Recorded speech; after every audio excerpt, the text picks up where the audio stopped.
Hello, everyone, and welcome to the third and final of the In the Packet Trenches web series with Hansong Bay, CTO of Riverbed, and special guests that he'll be introducing to you soon.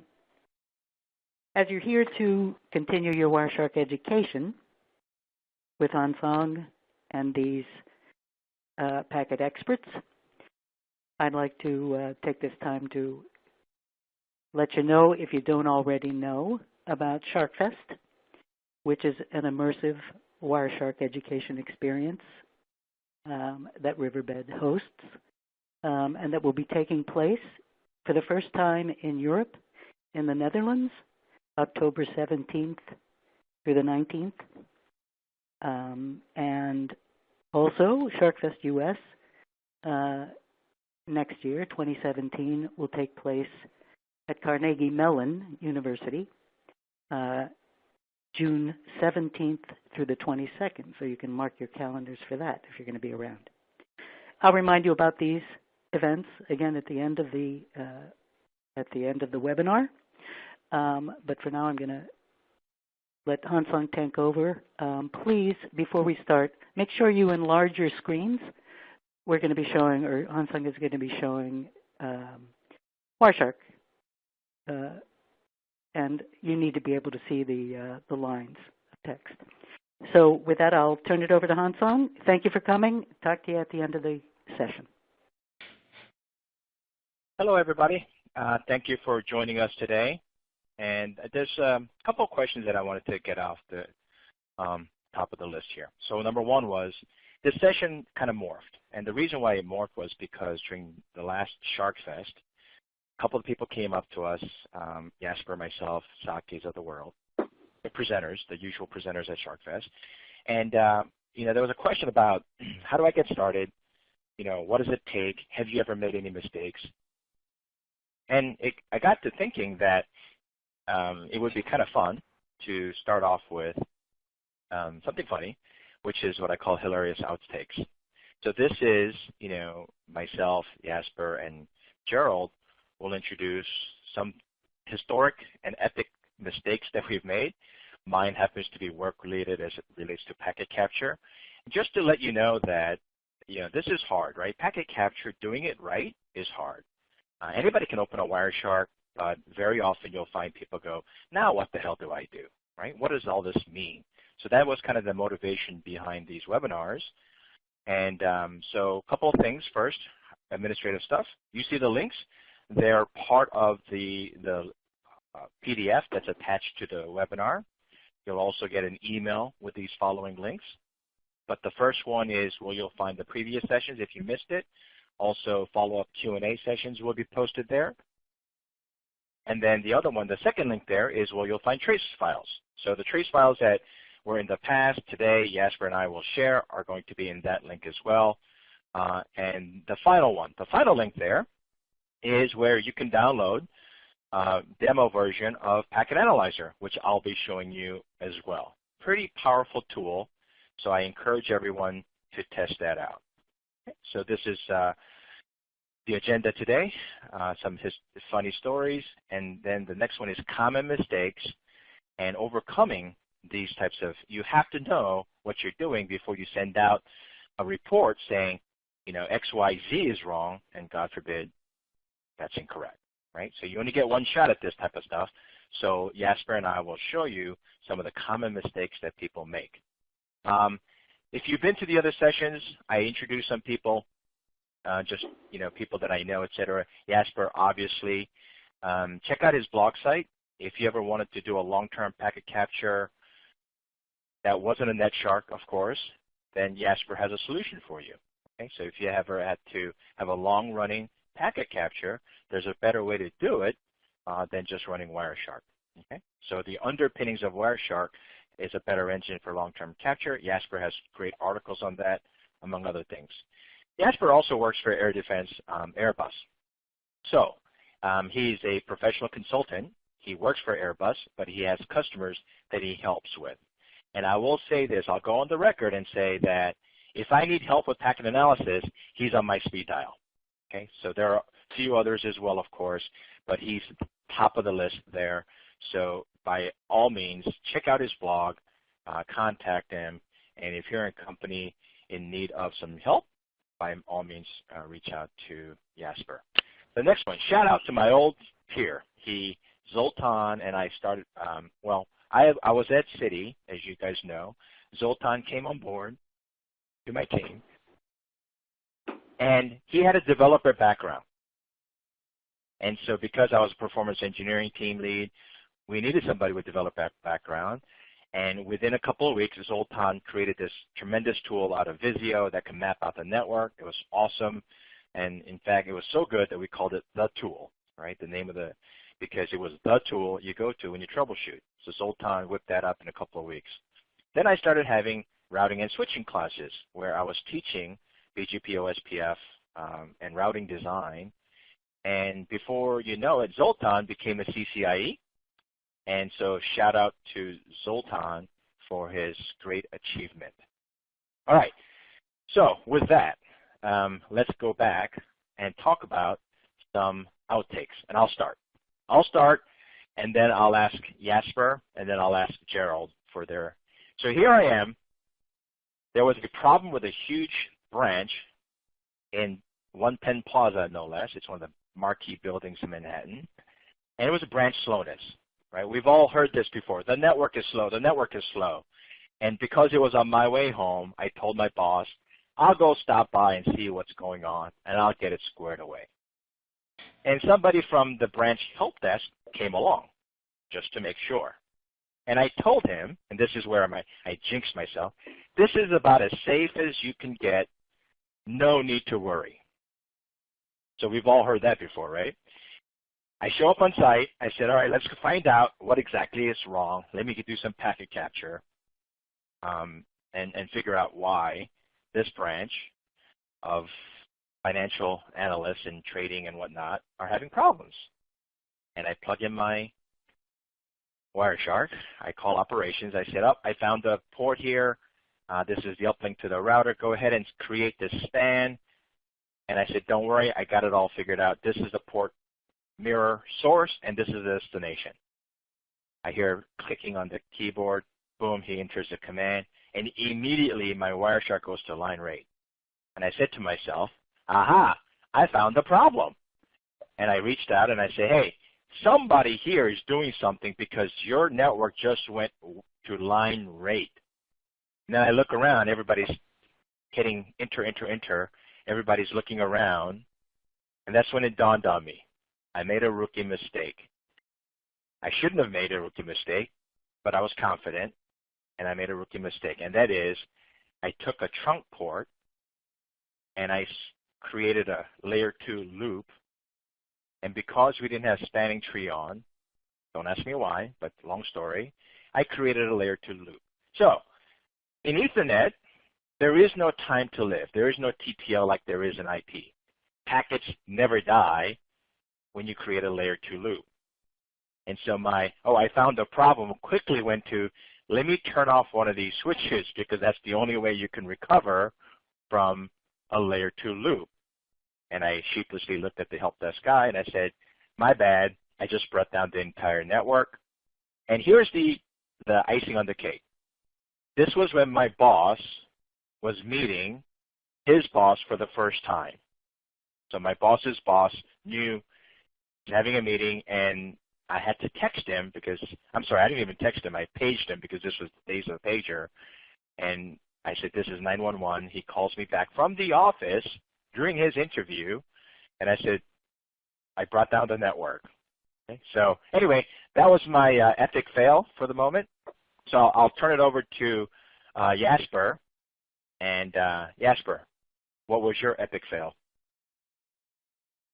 Hi, hello everybody. I had a similar epic fail, also related to capture. I'm going to try to share my screen to show you a picture. I'm not sure how soon it will be available to you. It should come up now. Yep, we see it. So this is the capture device from Network Associates, which I used back in the day. And I was using it to capture a very important file server, and that had a gigabit link at a bank, so to speak, financial institution. And since I didn't have a tab for this, I decided to put the device inline, which means that you're capturing packets that are going through the device, going into one port, leaving the other. And it was running fine and doing what I wanted. And it was the first time, basically, I tried to do that. And the file server was pretty important. So at one point, I got basically interested in what I was capturing. So I decided to copy packets off the device.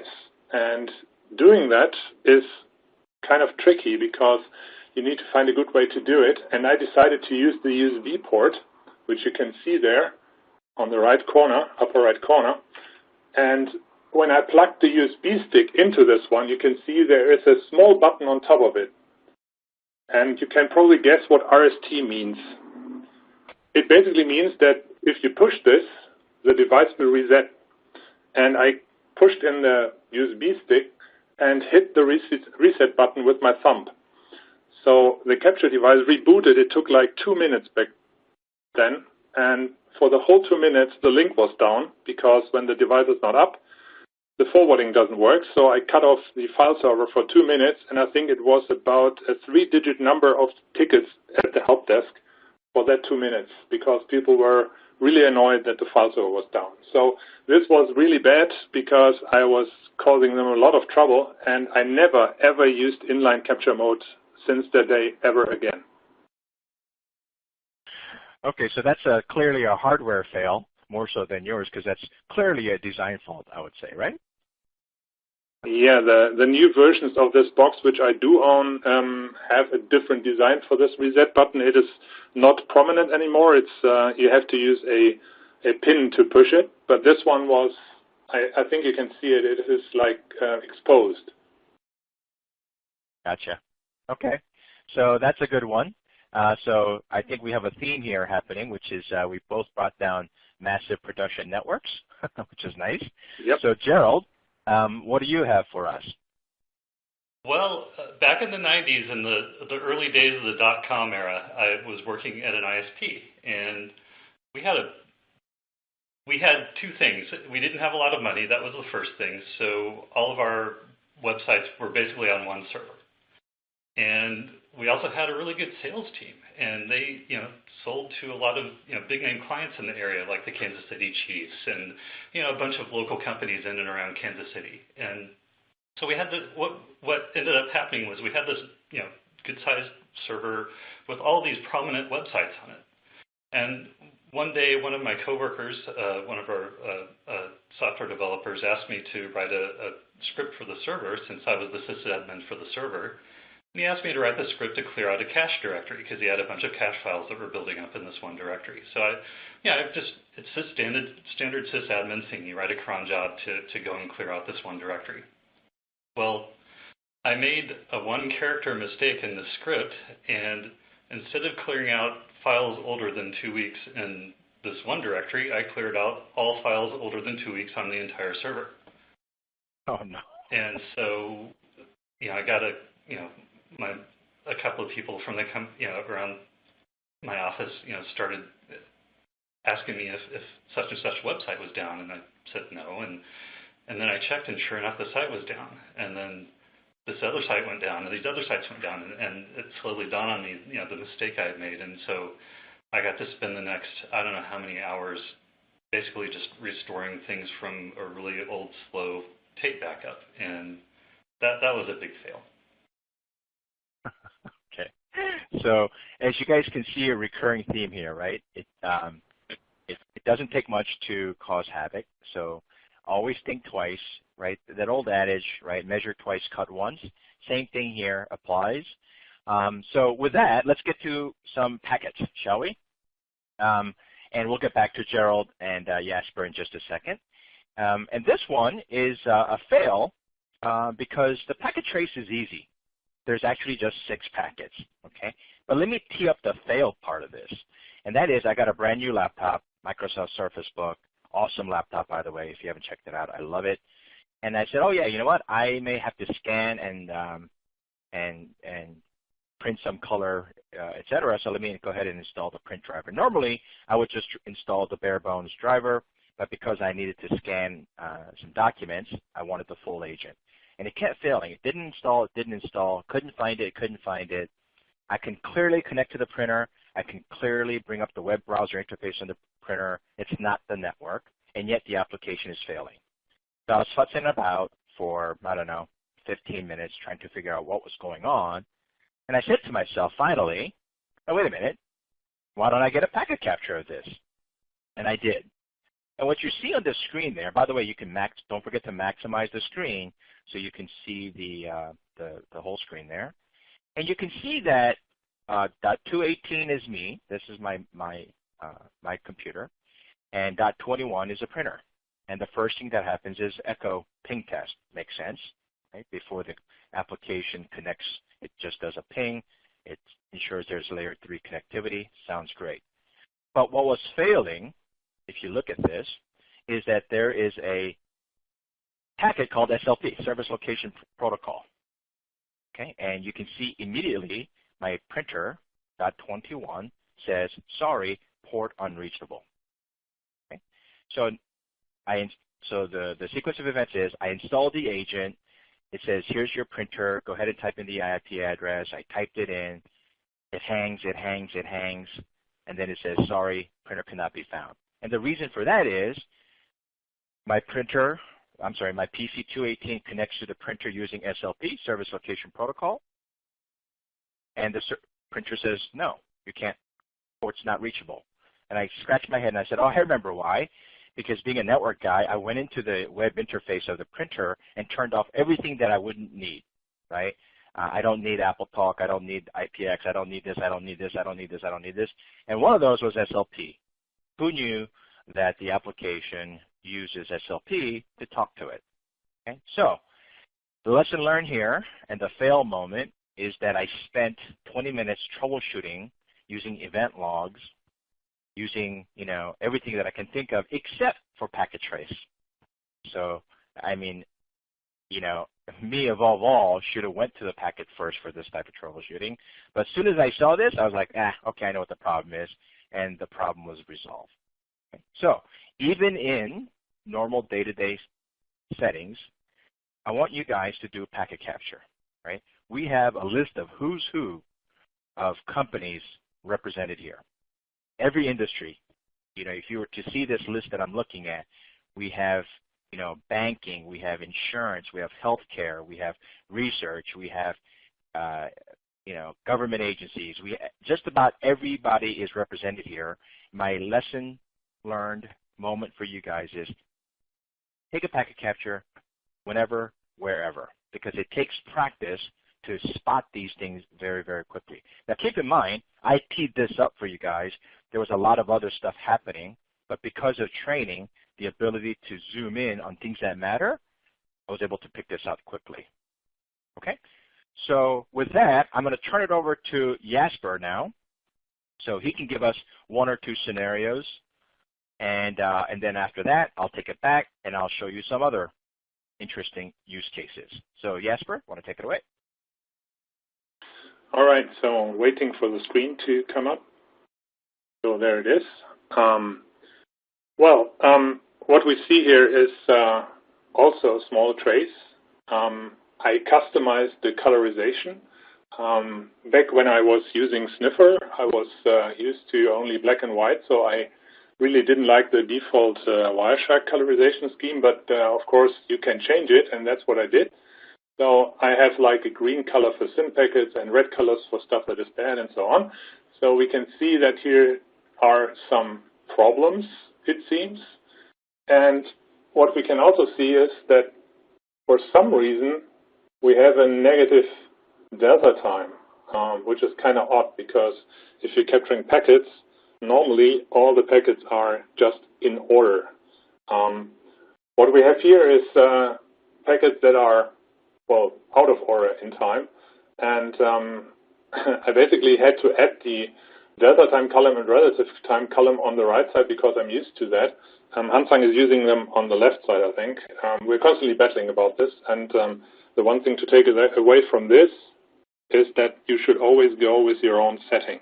It's important that you can read your Wireshark display intuitively, and for that it needs to be like configured to your needs.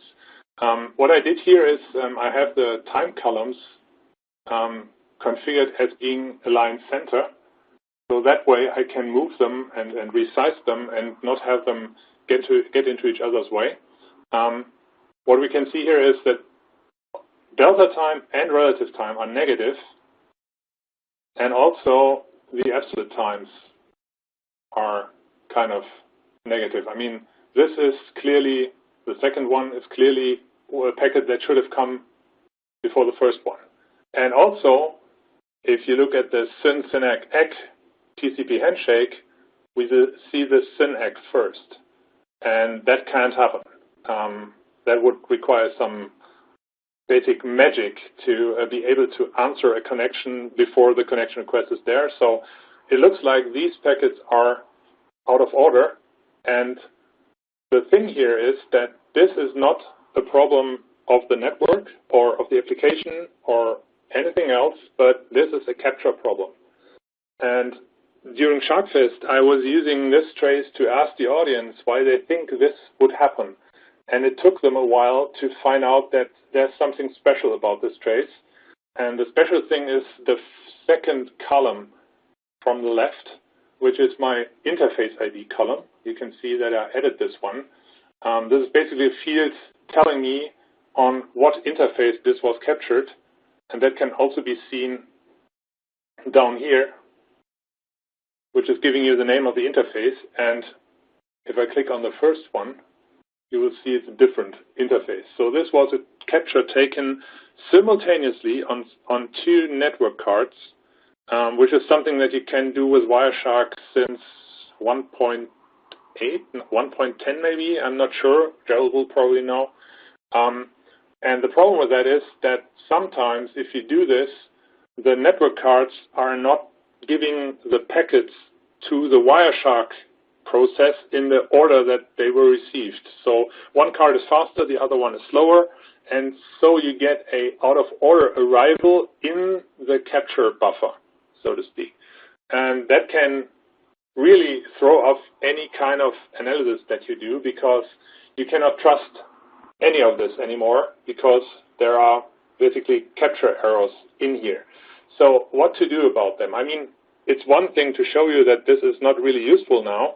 The other thing is, how do I fix it? And for that, there's the tool that you already have if you have Wireshark installed, and that is called reorder cap.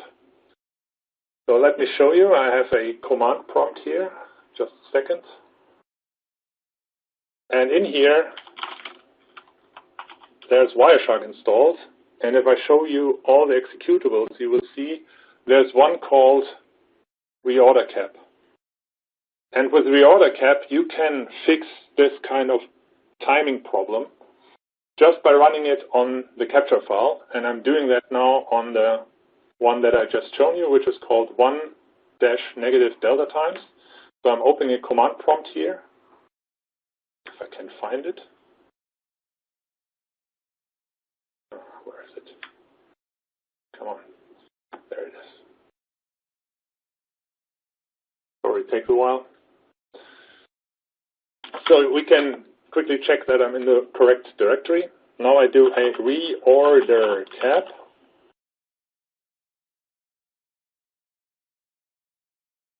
And if I press enter, it will just show the parameters that it expects.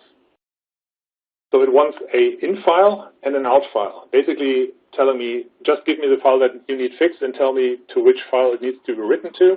So I give it the negative delta times as an in file and call the output file reorder.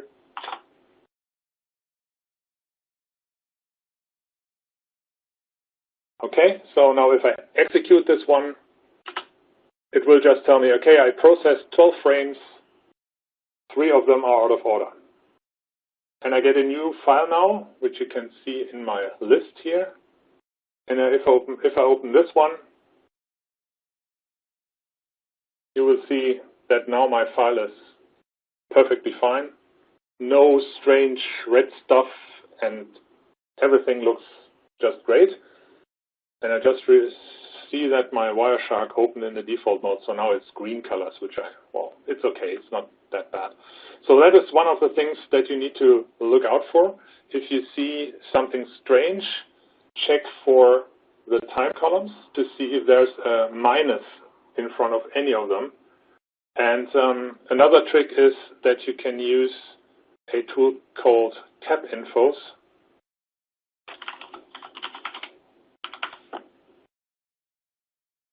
Like this, which is also one of the executables in the Wireshark directory. And it will tell you if it is time out of order. Just have to find it. I always keep not seeing the line where it says that the time precision or the time is not correct. I just don't see it right now. But I think cap infos should be able to do this. Or did I give it the wrong file? High precision. I gave it the reordered file. So that is a problem. I need to do cap infos on the one that is not correct. So I think it says, where is it? Not sure. I'm pretty sure it had the feature ones. We'll add that to the epic fail column, Jasper. But here it is. Now I have it. Oh, there. Okay. It's up here. Strict time order, false. I was just not scrolling up, so that's why I didn't see it. Gotcha. There it is.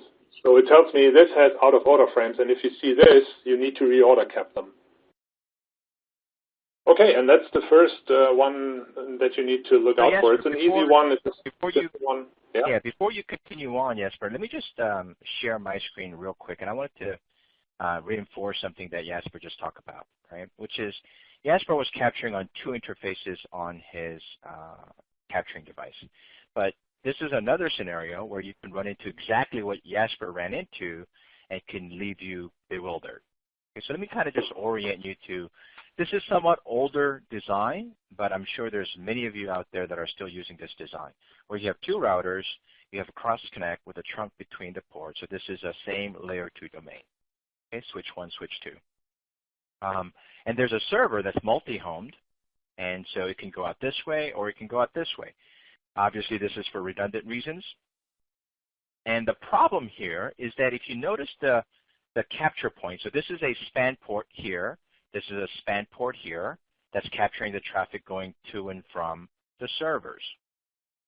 And the issue that you almost always run into in this type of scenario is that the packets coming from the server, the requests, the gets, etc., are small.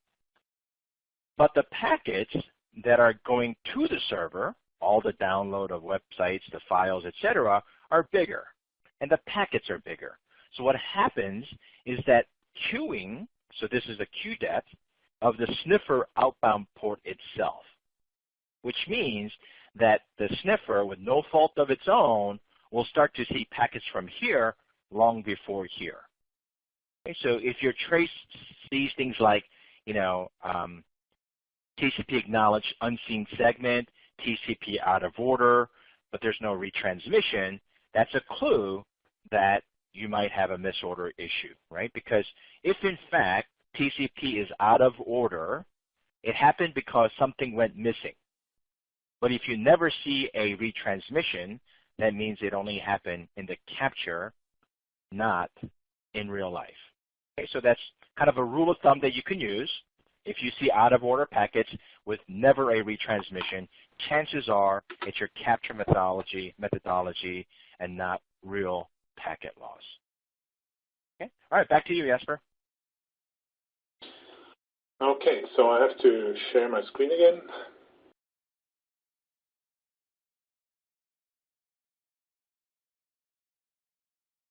Yep, we see it.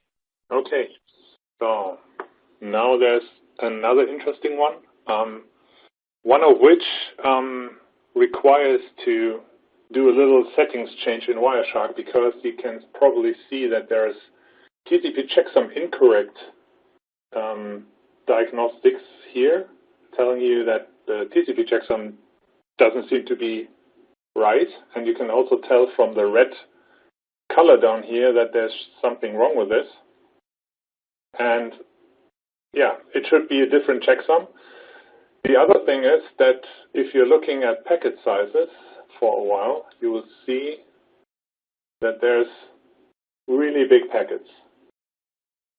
And that is one of the most common questions that we get on the Wireshark Ask forum page, where people can ask about Wireshark and packet analysis things. It comes up very often that people tell us or ask us, like, okay, I see that the checksums are incorrect and I see that the packets are really big. I mean, most people know that a normal network packet on an Ethernet today is usually less than 1520 bytes or up to 1520 if you have VLAN tags in there. It's 1514 most of the time. Even if you have jumbo frames, you rarely get above 9,000 bytes. So if you see something like 64,000 bytes, that is way too big, and it often leads to confusion, like, is my network wrong, or what is happening here? And why are the checksums bad? And are they really bad? And what can I do about it? And this is a classic trace or packet capture that shows something that is or hasn't ever happened for real on the network. It shows something that was captured this way again, just like the out-of-order timeframes that I showed you before. But in this case, it shows that the checksums are incorrect and that the packets are really huge. And this is something that never really happened on the network, because this is something that only happens if you capture on the local system. Many people run Wireshark or TCP dump or dumpcap or whatever capture program they use on a system that they want to troubleshoot. And that is a big problem, because today, or in these days, most systems have special features accelerating network card efficiency. And that means that the network card is doing work like, well, cutting big payloads into smaller frames. And as you can see here on my screen share, you can see that the top packet up there is 16K, which, if it would be acknowledged, should only give you one acknowledged packet, if any, because usually only every second packet is acknowledged. But we see a lot of them. And that is a giveaway or a good indicator that there wasn't just one packet being sent out, but a lot of them.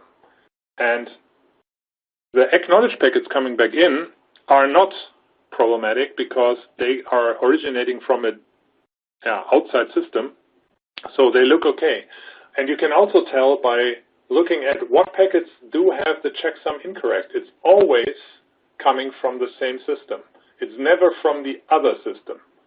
So basically, a checksum error can not happen today anymore, because if a checksum error, or in a trace file at least, because if a checksum error happens, the network card will not even forward this packet to the Wireshark capture process. So it will throw bad packets away before we can capture them. So if you see a checksum error in your trace file, that means that somebody did a local capture, and that is also the reason why, if you're running Wireshark in a default configuration, the setting to check the TCP checksum, which we can see here, is usually turned off by default, because it's confusing to many people to see that there's a checksum error. So if you turn that off, this is how it will look like. You will not even see the checksum errors anymore, even though they are there. And in the decode pane, it will tell you that the validation is disabled. So if you're running Wireshark in default... Quick question on that. When you got to that screen, for those of you who are following along, you right-click on TCP, right? So since we can't see our left-click, right-click, Jasper, if you could just kind of walk us through how you got to that screen quickly. Yeah. For the protocol. Sorry.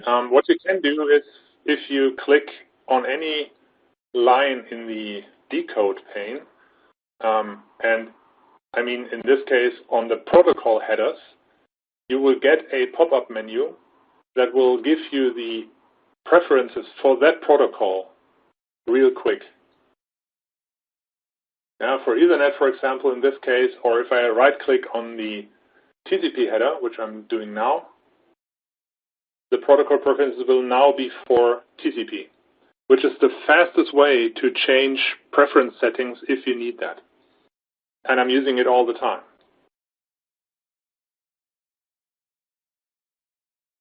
Okay, so what is happening here is basically that the capture that was performed wasn't set up in a good way.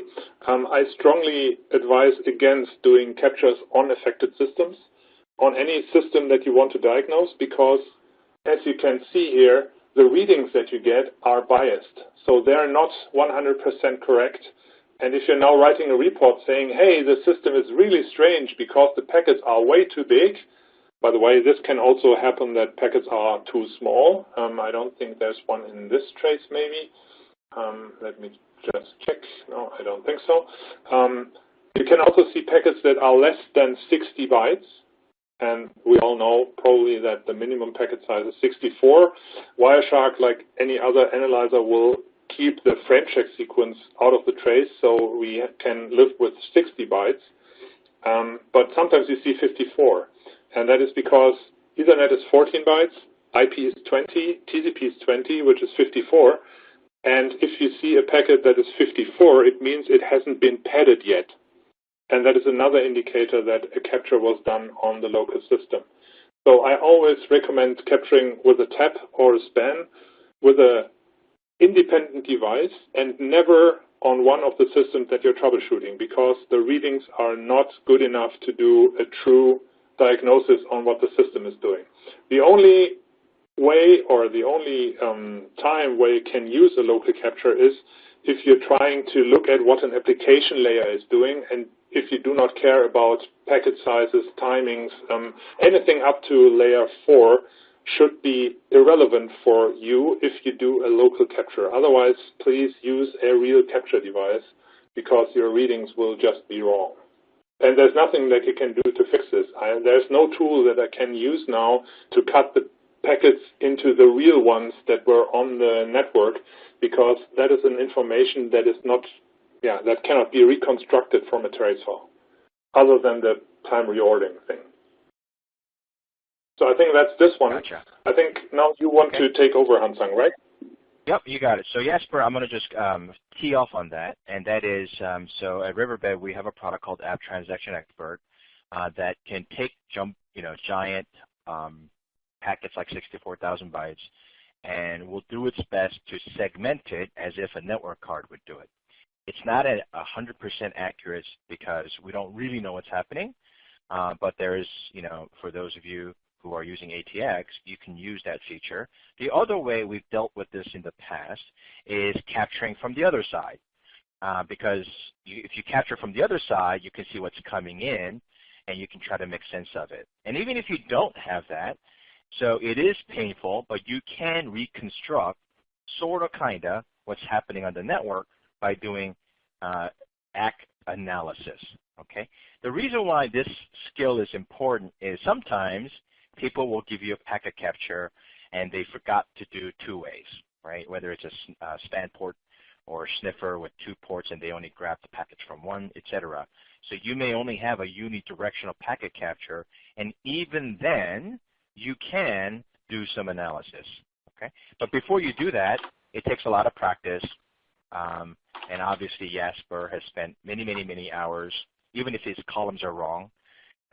He spent many, many years doing it, so that's kind of the goal, right, of everybody on the call, to get to that point where even when everything is not perfect, you can start to still troubleshoot. So I think if I were to sum up this session, it might be this, right? This is one of my favorite sayings. You've heard me say it before. In fact, this is from SharkFest not too long ago. And don't jump to conclusions. We all want that exotic, cool, I've never seen this before type of troubleshooting. But I'm here to tell you, maybe it's disappointing, but 85% of what you're going to work on is the usual suspects. Okay? So think about this phrase when you hear hoofbeats. Think of horses, not zebras, and that is very much appropriate for our industry. All right, so I'm going to switch gears a little bit, and we're going to show you from Packet Analyzer. Remember that third link that I showed you, the one that was highlighted in red, where you can download this application called Packet Analyzer? I wanted to show you a unique workflow, and shout out to Pietro and Gianluca on the engineering team for creating this tool. Okay, so this is a monster. Think of Wireshark on steroids. And there's some unique, because it's graphical in nature, there's a couple of nice workflows that can help you troubleshoot things faster and quicker. One of which is voice over IP. Okay? So most of you joined because you're technical, right? And my guess is if I were to do a poll, vast majority of you would be on the infrastructure side. And the dirty little secret about VoIP is it's very hard to troubleshoot. The industry standard called mean opinion score doesn't mean a whole lot anymore because testing has found that, mean opinion score, MOS of 2.2 sounds just fine. It's a subjective number to begin with. The other thing that many folks forget about, MOS, mean opinion score, is a one-way metric. It's what the receiver is hearing. It doesn't tell you a damn thing about the transmission side of that conversation. So your job in trying to troubleshoot a VoIP issue is making sense of two potentially independent paths for that UDP traffic. Because as I'm speaking on VoIP, my speech gets transmitted from one source to one destination, and then the receive part, what I hear, comes from maybe a different path altogether. To make things worse, we now have, especially for those of you in the financials, there's a little thing called Dodd-Frank that says every call must be recorded, which means you have to anchor the media. You have to make sure that the handsets can't make a direct connection. It also means that you may have multiple hops that this voice over IP call is going to, call manager, session border controllers, etc. And you can see, if I were to zoom in on the screen, let's do that. Let's not zoom in. You can see here that there's 4 independent legs. It's the same call. Okay? You can see outbound and inbound, and then you have coming into session border controller, going out of session border controller. The thing about this tool is that you can highlight all 4, right-click on it, and say, you know what? I'm going to just merge all 4 independent segments. I can merge them because the source and destination are unique. My IP source and destination is from handset to call manager to session border controller to another call manager to a handset. So there are 4 independent source destinations. So I can easily create a merge source. And then you'll notice here, when I type VoIP, we have a lot of voice over IP analytics that you can do. The one that I'm going to show you is jitter. And there's a summary one. So all you have to do is click on jitter and click and drag to this merged trace file. The merge means I took the 4 below it and combined a logical trace file. Okay? And then we have by default some pivot tables put up by calling number, receiver number, etc. I don't need those, so I'm going to click and drag them down. Okay? So the trick that I want to show you is to take, there's a field called sync source, synchronization source, SSRC. I'm going to pivot based on that. Why? Because even though it's the same call, every hop along that path has a unique synchronization source. Think of sync source as a sequence number that TCP uses when it opens up a connection. It's a random number that gets generated to keep the conversations unique. Okay? And so that's what everybody uses as sync source. So now that I created a pivot table view based on sync source, when I click on and open this first leg of the conversation, you can see my source and destination are in fact different. But of the 4 hops that make up this call, you can see my jitter is here. All right. So clearly this is a LAN-based call, and it is, because the worst offender is 1.8 milliseconds. The other three here are in microseconds. Okay. But let's assume for a second that it's not. Let's assume for a second that these are all measured in milliseconds and not microseconds. Then which source destination leg are you going to troubleshoot? This guy, because he has the highest jitter. Okay? 217 isn't bad, but I don't actually have a bad example to show you, surprising as that may seem for some of you. But this is the worst guy of the four. And so here's my source, .229. This is my destination, .178. And I would go troubleshooting there first. Okay, makes sense? So again, this is a unique capability of Packet Analyzer. And the link that I gave you earlier, you can go download it and check it out, kick the tires around. And it's not very expensive, trust me, folks. Okay, so it behooves you to, at the very least, go check it out. All right.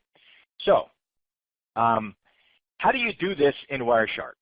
Can you create and look at it from a sync source perspective? And the answer is yes, you can. So if I were to send this to Wireshark now, the way you would do that is to bring this up to the screen that I'm sharing. What you want to do is find one of the packets that has a synchronization source in it, and you have to change this to RTP.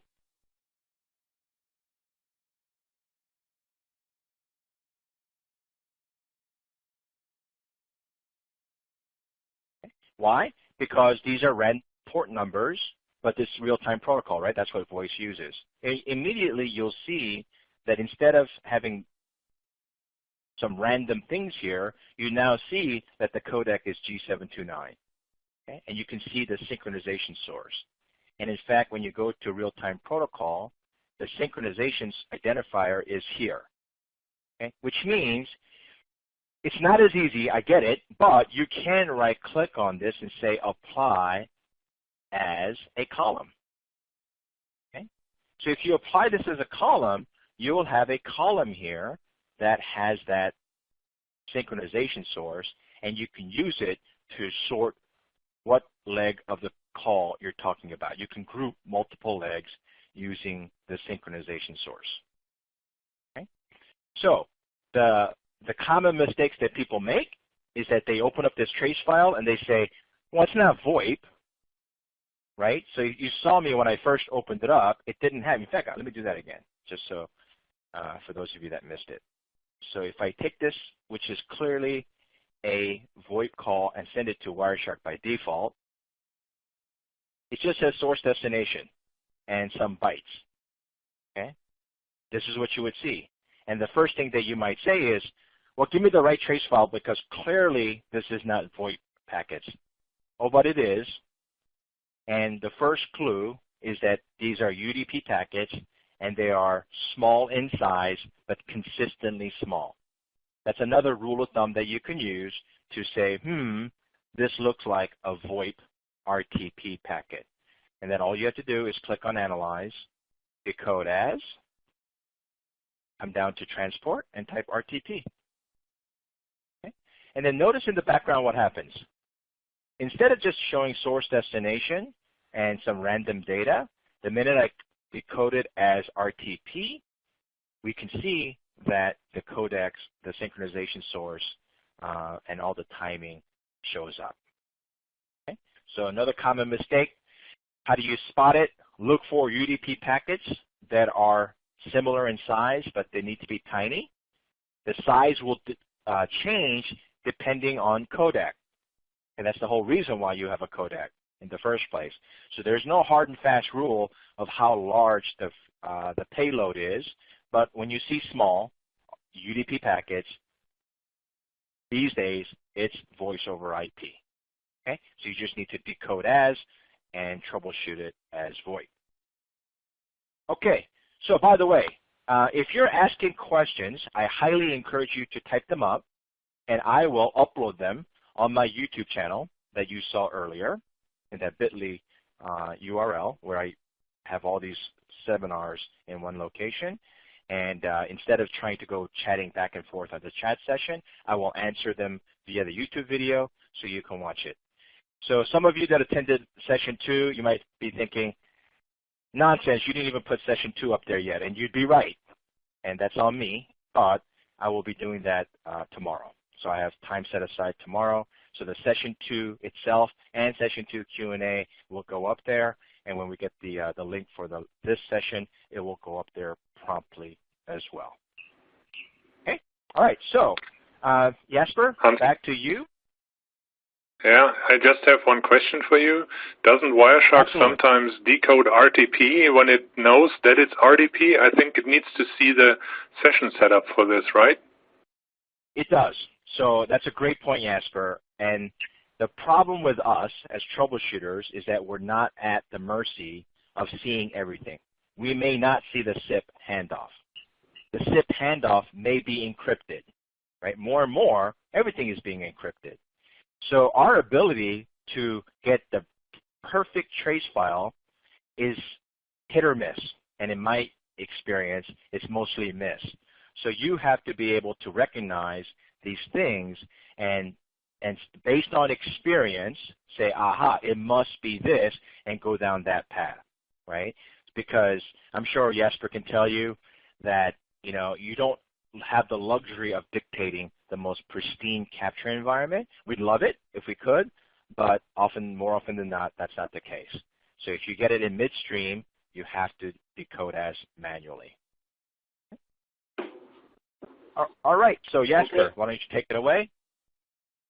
Yeah. I'm just sharing my screen again. So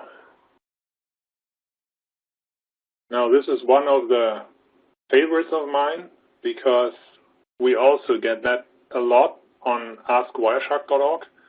The interesting thing here is that it looks really, really bad.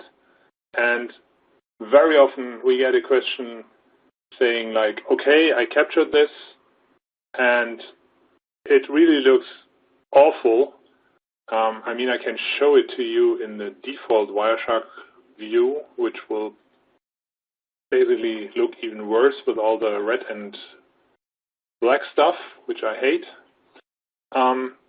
Basically, by the way, if you see a trace, just one quick note: we have international customers dialing in, and by law, if you're living in UK, I have to say flashing images may cause seizures. So, yeah, I'm joking. But I think Laura loves these colors, but I don't. So I'm just using my own color scheme, which is a bit more nice to the eyes. The one thing that I want everybody to remember whenever you see a capture like this, and I can basically go down and show you that there's tons of problems here. The one thing that you need to have in mind whenever you see a capture like this is too bad to be true. Because so many problems happening like this in this capture file, no connection would survive it. It would be aborted sooner or later, but it would never go on this long with that many retransmissions and that many out of orders and that many red stuff. It's just not going to happen. It's just way too bad to be true. So the problem is, how do we find out what really is the problem here? And if we take a look at, let's say, the first retransmission here. Oh, my screen is lagging again. What I would do now is try to find out what is it a retransmission of. Well, since it's the second packet in the trace, and there's only one coming before it, it must be a retransmission of the one packet in number 1, right? So let's check. We just look at sequence numbers. Well, this is, by the way, an absolute sequence number that I use in this case. And now we check, okay, the first packet has the same sequence number. So it looks like the second packet is the retransmission of the first. And if you're now looking at the rest of the packet, the one thing I would always do in this case is look at the identification field. The identification field is something that is used or was intended to be used for fragmentation, to be able to reassemble IP fragments. All packets that have the same identification value will be reassembled, at least if they're with the fragment flag set. So what we can use it for is that most stacks today that have this field in the IPv4 present at all times will increment it whenever they are sending the next packet. So what I do here is I compare the IP ID. And if I keep clicking back and forth, which I probably can't do too much because it's too slow on the screen share, you will see that the identification field is the same. And if you look at the rest of the packet, you will also see that everything else is also the same. There's no change between the first and the second packet. They are identical. And I usually make a funny thing out of this because when I do presentations like this, I ask the audience, like, what else can we compare to make sure that it's the exact identical duplicate packet? And I get answers like, okay, check the source IP, check the destination IP, check time to live, check identification. And at some point, somebody will say, well, every single byte must be the same. And that's actually true. If we take a look at the bytes down here, the hex view, and we click between the packets real fast, which I can't do now because the screen share is so slow, you will see that nothing changes whenever I toggle the packets. So if I go back and forth real quick, which I can't do right now, you will see that nothing changes. So the packets are 100% identical. And the other thing that is really interesting here is look at the delta time. So if we look at the delta time here, you will see that the timings are really, really fast. I mean, there's a retransmission coming in after 13 microseconds. And we don't have the TCP handshake that we would need to be able to determine the round trip time for this one. But I can tell you it's not 13 microseconds. So this retransmission is coming in so fast that the basically sender can't know yet that it has been lost. So if the sender can't know that the packet is lost, it cannot send a retransmission. So this must again be a duplicate. Now, if we're looking through the trace file and compare all the retransmissions with the other packets right before them, we will find that in every single case of this, these are just duplicates. And Wireshark will diagnose all these crazy messages because it sees that all the packets belong to the same TCP connection. And it is right to say there are duplicates, there are retransmissions, they are out of orders because it sees the same stuff all over again. And the only way to get rid of this problem is you need to deduplicate your trace file. And at this point, very often people ask like, okay, with which filter can I do this?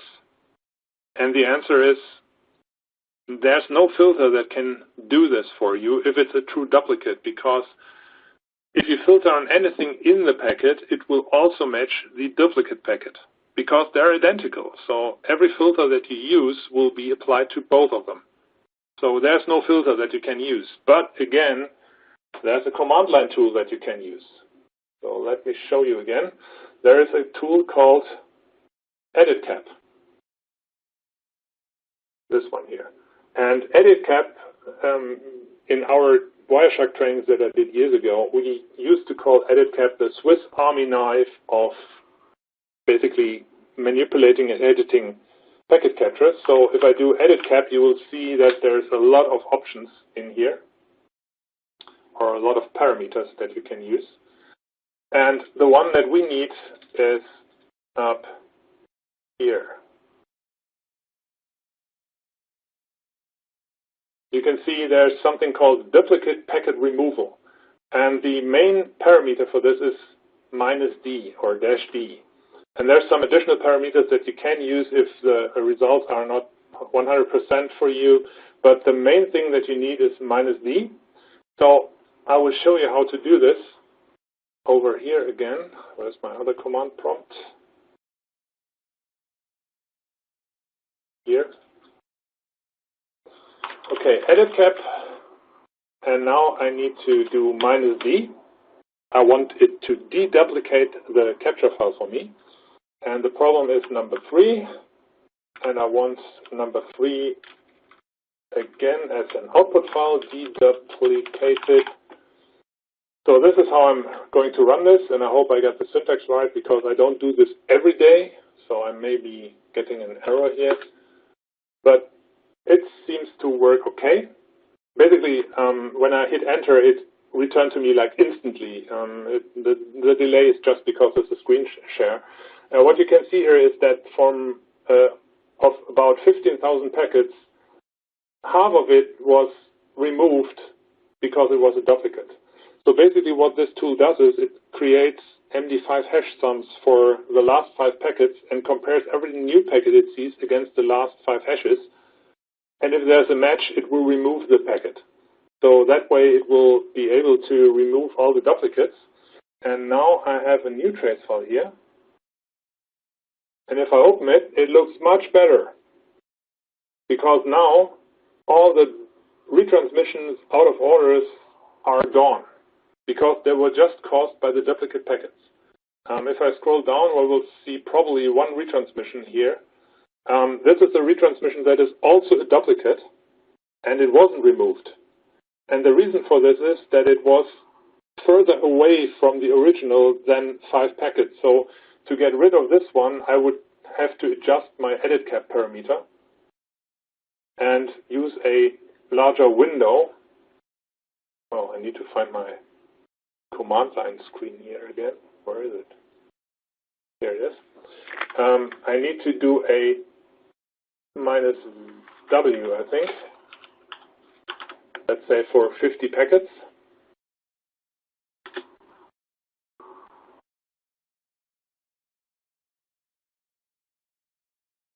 And you can see now that it even removed more packets. The first time it removed 7,300 something, and now it removes 7,569. So if I reload the trace file, also there's still one. So sometimes one of them or 2 of them still stay in the trace, but you get rid of most of them and you need to verify the remaining ones. But this is how you deal with huge amounts of problems in TCP connection.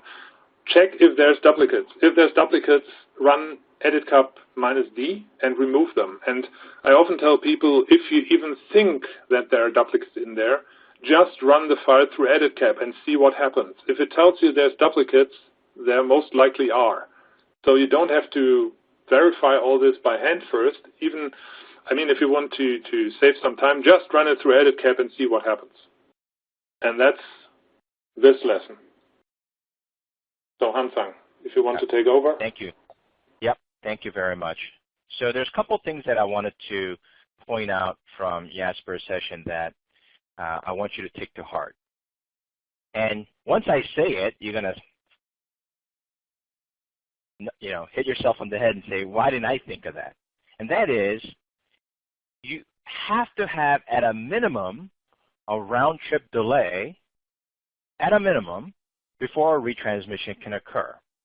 And the reason being is that Ethernet has no positive acknowledgement. Ethernet is spray and pray, right? So if Ethernet frame gets lost somewhere along the transmission, too bad, so sad. It's up to the upper protocols like TCP to recover from that.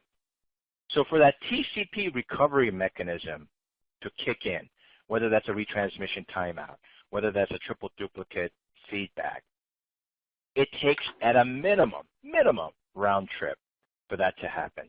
Okay? So if you see a retransmission that is less than the round trip time, in almost all cases, that's a fake retransmission. That means somehow a packet got, it snuck in, whether through a merge process, whether it was capturing the entire VLAN, or whether you were capturing, realized your mistake, and corrected your span session, etc.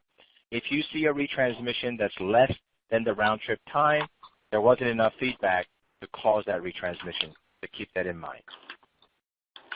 The other one that Jasper touched on, which was preponderance of evidence. Okay? TCP, believe it or not, is in one hand you can say it's pretty fragile. In the other hand, you can say it's pretty robust. But it doesn't take much to break TCP. I mean, if you ever see 1 to 2 to 3% packet loss, forget about it. TCP will not survive something like that, throughput-wise. Okay? So again, preponderance of evidence means something is up, it's too good to be true, and you need to be on the lookout.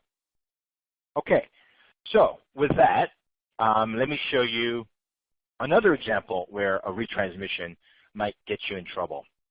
And this happened because this was reported as packet loss. Why was it reported as a packet loss? Because I'm not going to go through my entire workflow, but if you know that I sort by delta, which clearly should be on the left-hand column, and it is. And you can see here retransmission, retransmission, retransmission. Okay? And I've already proven that these are not retransmissions. I mean, fake retransmissions. They, in fact, are real retransmissions. Okay? The other thing that's a big, big, big clue to look at, another, rule of thumb, if you will, is that the backoff time is doubling, right? The delta time is 2 seconds, 4 seconds, 8 seconds, 16 seconds. This is a very special kind of retransmission. This type of retransmission means there's a black hole that's happening. Not random packet loss, it's black holing of traffic. How do I know that? Because this is how TCP deals with packet loss that doesn't seem to want to recover. If you have random packet loss, it'll get retransmitted and you move on. In fact, a fast retransmission doesn't cost you anything in terms of throughput. But that's fast retransmission. Okay? And you can Google that, what that means. This is a retransmission timeout. Because I never heard back, I'm going to wait, back off, and transmit it again. Because I didn't hear from you, basically for an eternity, I'm going to back off once again. I'm going to wait even longer. And that rationale for that is that there must be massive congestion on the network. And so I back off even more. Okay? This is just like you're at work, you look at Google Maps, you see nothing but bloody red on your commute home. You know what? Let me just wait a little bit and get some more stuff done, be productive before I head out home. And so you wait a little bit. That's what TCP does. TCP waited 2 seconds. It waited 4 seconds. Some time goes by. You check the map again. Still bloody red. I'm going to wait a little bit longer before I head out. So TCP says, I'll wait a little bit because this must be massive congestion. And then finally, after the 16-second delay, TCP will reset the connection. Says, I give up. I'm out of here. Okay? So you have seen this packet trace, me present this packet trace before. This was, in fact, a legitimate retransmission, but not because packets were getting lost, but it was because the firewall on the other side of this transmission was adding things to the TCP packet. Okay? So in other words, because firewall was confused, it started to add things. The TCP sequence number grew. And what happens if TCP sequence number grows? It means someone transmitted something, right? That's all sequence number is. How much data have I transmitted? So when someone sends you data that you weren't expecting, Wireshark in this case will say, I've acknowledged a segment that I didn't see. And the reason why you didn't see it is because it was never transmitted. It was a middle device, a firewall in the middle that was padding things into the TCP session. So the lesson learned here is that it's not just packet loss that can lead to retransmissions. It can be when proxies, and yes, steelheads, and yes, firewalls, and load balancers, when they add things to the packets and the sequence number gets out of whack, this can occur. Okay? So you might think, well, why would a load balancer or a proxy or firewall change TCP packets? Because in HTTP, anybody can add an X header. You can say, cache this for me. Oh, no, don't cache this for me. Okay? it's legitimate. You can do it. And so when that happens, the sequence numbers have to be massaged properly. And this was a bug on the firewall that caused this to occur. Okay? So again, the lesson learned here is add the delta column. If you watched my first session, you saw how I added this column, so I'm not going to dwell on that. Add this column, sort by it, and you notice that these are retransmissions, and they're backing off and doubling in time. That means that it's not just a regular transmission. This is a retransmission timeout. And more often than not, it's a complete black holing of that traffic. So when you black hole traffic, your troubleshooting domain just became very, very small because there are only few devices on the network. Router is not one of them that black holes traffic. Okay? So some of you might say, Anton, an access list on a Cisco router can block traffic. You'd be right, except in this context, it would be nonsensical because this retransmission happens at packet number 40, which means from packet number 1 through 39, the conversation went just fine. Okay? So if you have an access list that's using IP addresses as your discriminator, you would never have seen this conversation start. It's not as if there's a dynamic access list that gets applied on demand. Yes, there are reflexive access lists. That's very far and few in between. So once again, going with when you hear hooves beating, think horses, not zebras. Don't think that this is a reflexive access list. Think more that usual suspect proxy firewall may be involved. Because those are the devices, and steelhead, those are the devices that can change the data content of the payload of TCP. Okay, so before I hand off to Jasper one more time, I'm going to show you another workflow that's pretty nice from Packet Analyzer, and that is SMB troubleshooting. And if you type SMB or CIFS, doesn't matter, so I have a transfer here. This is, me, myself and I, downloading an Avaya soft phone agent. And I was in San Francisco when I did this, so this should be all LAN. But I wanted to show you why SMB or CIFS can be painful. And if users are complaining about SMB, this is one quick way to triage and show to the users. So you can see here that, yes, I'm going to a path, and I'm downloading the latest Avaya client. Here's a share, and here's the SMB read. So that's all good and great. So what is pertinent about this screen that you as network engineers, you as performance engineers, you as troubleshooters, okay, and I see a lot of my colleagues on the call with us, when you're troubleshooting, you don't have time to go detailed for every single thing, right? Identify, triage, and get it off your plate and send it to the right person. In this case, never mind the TCP errors, which you can find out by looking at TCP errors. I'll just show you that. So on this packet trace, I acknowledged a missing segment, and I lost some packets. Okay? So what's wrong with this picture? If I lost a segment, what would happen?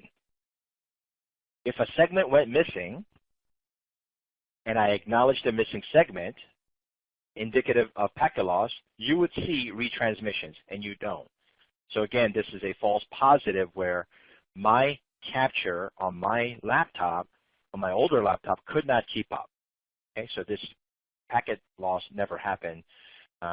This is because there was no retransmission. Okay, so another rule of thumb. You see lost segments, but you don't see a retransmission. Chances are it only happened during the capture process and not in the real world. But the point that I want to make to you is that look at the number of packets associated with the data that's being transferred. Some things should immediately pop out as troubleshooters. Okay? First one, you've heard me preach about the evil odd packet number.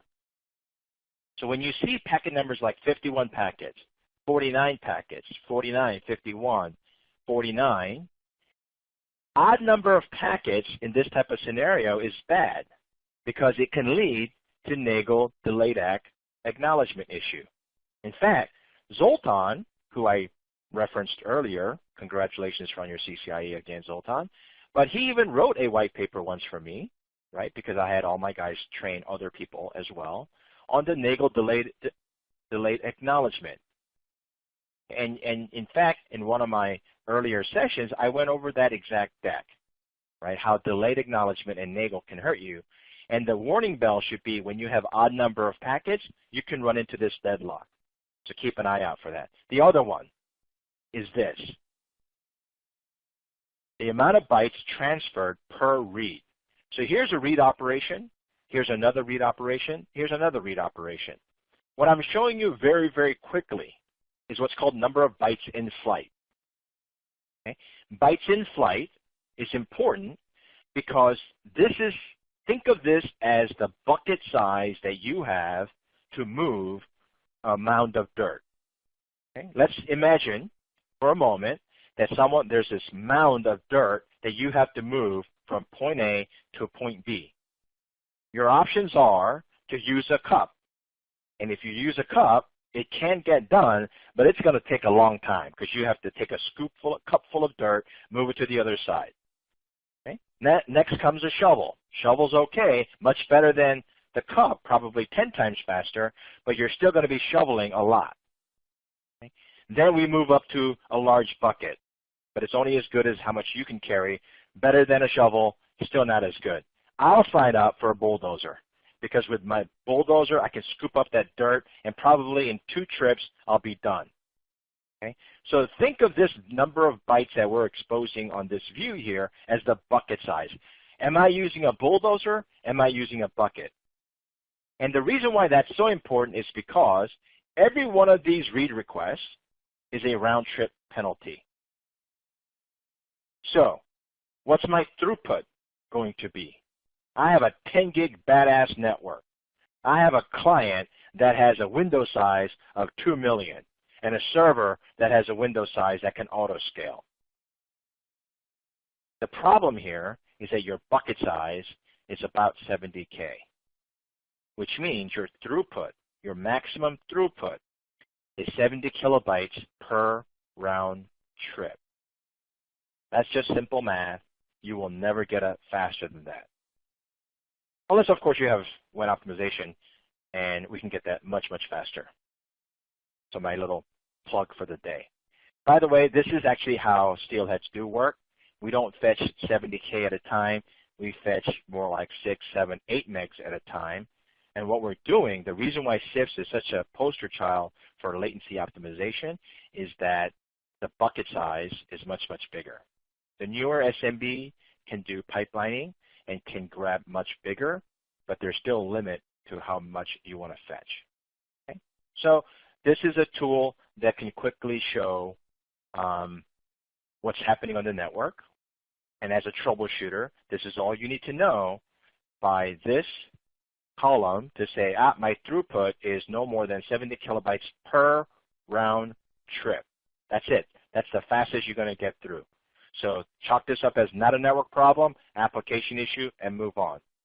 And that's how fast you would have been able to troubleshoot something like this. Okay, so Gerald, I think you're still with us. I just want to ask you quickly before I hand off to Jasper for another session, some upcoming news that you have for us from Wireshark development. Any exciting news? Any stability things that you want to talk about or anything in general as it relates to Wireshark? Well, we're gearing up for the next major release of Wireshark, which is 2.2. I'm probably going to do a release candidate for that for the next couple of days. But the big news is SharkFest Europe, which is coming up in October. And I'm really excited about that. And Janice is as usual, working very hard on that. And it's going to be a great event as usual. And like I said, I'm really looking forward to that. Perfect. Okay, so yeah, this is first time we're having SharkFest in Europe. We have a huge representation of SharkFest or EMEA folks, and APJ for that matter, but quite a bit from EMEA. And so we're hoping to have a great turnout. It's, as you guys know, who've been to SharkFest, and if you haven't, shame on you. You can't consider yourself a packet head without coming to SharkFest at least once. Okay, so I highly encourage it. Okay, so with that, Jasper, why don't you take it away? We have about 10 minutes left, so if you have an example that you can tee up, that'll take about 5 to 6 minutes or so, or less. Yeah, that's sure. fine too. Okay, beautiful. Yeah. Take it away. Maybe even less. Okay, so I had been answering questions on this Q&A list here that we have, and one person asked, how can I avoid running into duplicates, or is it something that I did wrong with my capture? I wanted to point you to this article I wrote a while ago, which is called TCP Analysis and the 5-tuple, which explains why Wireshark is doing this kind of diagnosis, and there's also an animation in there showing you why a span port can lead to duplicates. And that basically happens whenever you're sourcing or mirroring more than one port, or if you're mirroring a VLAN. And if the devices between those mirrored ports talk to each other, you get duplicates. And if you can't, or if you need to capture more than one system, there's no way that you can avoid duplicates. So basically you have to live with it, deduplicate the traces first, and then analyze. So it's a two-step process: capture, deduplicate, and analyze. So, and I won't go through this article now. You can read it if you want to. If you don't, that's fine too. Just wanted to show it to you. So this is my last example for today. I have another one, but I don't think we have the time. This is a funny one, and I don't need to move anything on the screen to just show you what is happening here, because basically the first 10 lines tell the whole story. What we can see is a connection being set up, and it's a very interesting one, because the client talking to the server, or whatever that machine is, gets a window full right in the fourth packet. So basically, the client wants to talk to the server. You see a window full, and then it sends another packet, and we can also see that the window size here sent by the server is 1460, and that is a number that should basically, grab your eye whenever you're looking at a trace file, because if somebody's saying, hey, my window size is 1460, that basically means, hey, I will accept one single packet, because 1460 is the maximum segment size that TCP uses in most cases. And if somebody advertises a window of 1460, it means send me just one packet, please. So we see that after the three-way handshake, one packet is sent, and that means that Wireshark is basically marking this packet as, hey, window full, because Wireshark knows that only 1460 bytes are allowed, and 1460 are transferred here. You can see at the length value in the end that it says len equals 1460 on this row. And that is the reason why there's window full. This window full message is something Wireshark diagnoses. And it's correct. It's saying, hey, the receiver said send me no more than 1460, and Wireshark is just telling you, hey, 1460 was sent, no more can be sent now. The next thing that happened is that the server receives that packet, accepts it, and says, hey, you can send me another one, which is kind of odd, because most servers or most systems allow you to send more than just one packet. And again, one packet is sent, and the buffer is full again, and now it gets worse, because the server says, hey, zero window, which means full stop. Don't send anything. I don't have time. I have to process. I cannot deal with more packets. This is really a problem. Stop sending stuff, please. And then we can see that if you look at the delta time column, and that is the column where Hansang says if you don't have it, he won't even talk to you, so I'm glad I have it. There's 2 seconds delay now here, meaning that the client patiently waits for the server to tell him, well, you can continue, and if that doesn't happen, and in this case it doesn't happen, it will send a packet to check if the problem is still there, which is called a zero window probe. So zero window means stop sending, And if nothing is happening, and the one thing that could happen is a so-called window update, which means I'm giving you a bigger number to send me stuff. If that doesn't happen, like in this case, the client gets impatient and sends a zero window probe, which means, hey, are you still busy? Can I continue? And you can see that the length is just 1 byte. It's just sending 1 test byte. And again, the server says, no, zero window, I cannot talk to you. I'm still processing. Please don't send anything. And then 302 milliseconds later, we get the final window update where it now says, hey, my window is now 14600, like 10 packets, which is kind of odd because it said 1 packet, and now it says 10 packets. So this would be something where most analysts I know would immediately say, hey, zero window, this is a big problem. Zero window is always a problem, so I can write this in my report and I have basically I can bring home my bacon because I found the problem. Now, in this case, that's not true because, yes, there is a slowdown and a substantial one. It's costing you like 2.5 seconds in delay by the zero window problem. But this device here is, and that is important to know, a printer. And this printer is really old. It's a printer in a hospital, and they often have old printers because they need those noisy thingies that can print 5 duplicates of the same thing in one go. So they're the needle printers from like ages ago, and they still use them for this kind of thing. And this printer doesn't have any memory, so it can't buffer anything. It basically was sleeping. It gets a print job. It spins up the mechanics, and while it's spinning it up, it has to refuse any kind of packet coming in because it just can't print. It can't store it. So it uses zero window as a pushback to keep the data from coming in before it's ready to print until the mechanical wheels and everything are moving. And that's why after this problem, you see that everything is just fine. There's packets coming in, no problem at all. It's just working right to the end. So it's important to know not only to look at the capture file, but to know which kind of devices are talking to each other. What are they doing? Why could this be happening? And I've been basically standing next to the printer when this happened, looking at it, and I knew, okay, this thing is slow, it's old, it's taking forever. I wonder what the trace file will show me. So this is how you can explain this, and that is something which is a really small example, but you need to be aware of which devices are talking to each other to be able to keep this out of your report, because it's not something to report. It's just an old printer that is slow, and if you want to improve the situation, well, you have to buy a new printer, which doesn't exist anymore in this, in this kind of form, I think. So they have to live with it until it dies, and then they need to find a new one probably. So that is one of the things that is really interesting, because very often people know that zero window is a problem, but not in this case. All right, Hansang, I'm done. I think 2 minutes left. Thank you very much, Jasper. It's interesting that we started out with a printer software, modern-day printer issue on a software driver issue, and lack of memory as the print impact printer is spinning up.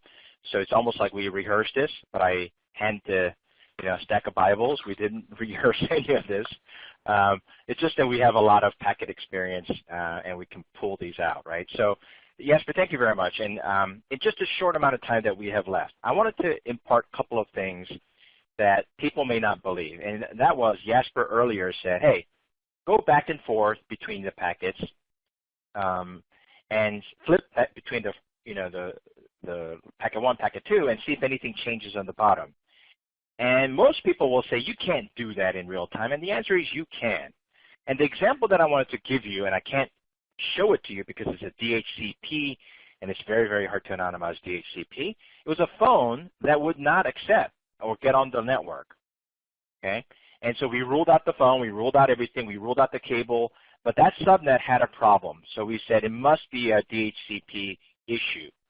The packet looked fine, the offer looked okay, and as I was flipping back and forth between the two packets, working trace and non-working trace, I noticed that the phone name had wrapped around, right? And all it took was one extra space that the DHCP, the server admin, had typed that caused the wraparound that cause the phone to freak out. Okay? So this goes back to our adage. As engineers, be very liberal in what you expect, but be very strict in what you offer. Translation is, assume everybody else is an idiot and will do things wrong, and it's on you to keep it clean. Okay? So with that, we gave you some nuggets, right? UDP packet consistently small, voice packet. Analyze as, RTP, and you'll be good to go. Preponderance of evidence. Don't believe it because TCP cannot function in that environment, so assume that it's a duplicate packet, and Jasper showed you with Etacap how to do that. Okay? And then we showed you some cool workflows on the packet analyzer. I have more, but we're out of time. So I want to be respectful of your time. Thank you very much. Thank you for all the customers that I see who've dialed in or joined, showing my age. And with that, thank you very much, and I'll hope to see you soon on my next session that I'll have on YouTube. Thanks, guys. And Thank Janice? you. Janice, do you have any closing comments? Yeah. Thanks, everybody, again, for attending. If you want to see more of the Hansong and Jasper and Laura and others show, they're going to be at your service to read packet traces at SharkFest Europe in October in the Netherlands, our first event in Europe, and also at SharkFest 17 in the U.S. At Carnegie Mellon University, we're going to the East Coast for the first time, and we're going back to a university setting. So thank you to all. Thanks to all the SharkFest presenters that are on the call.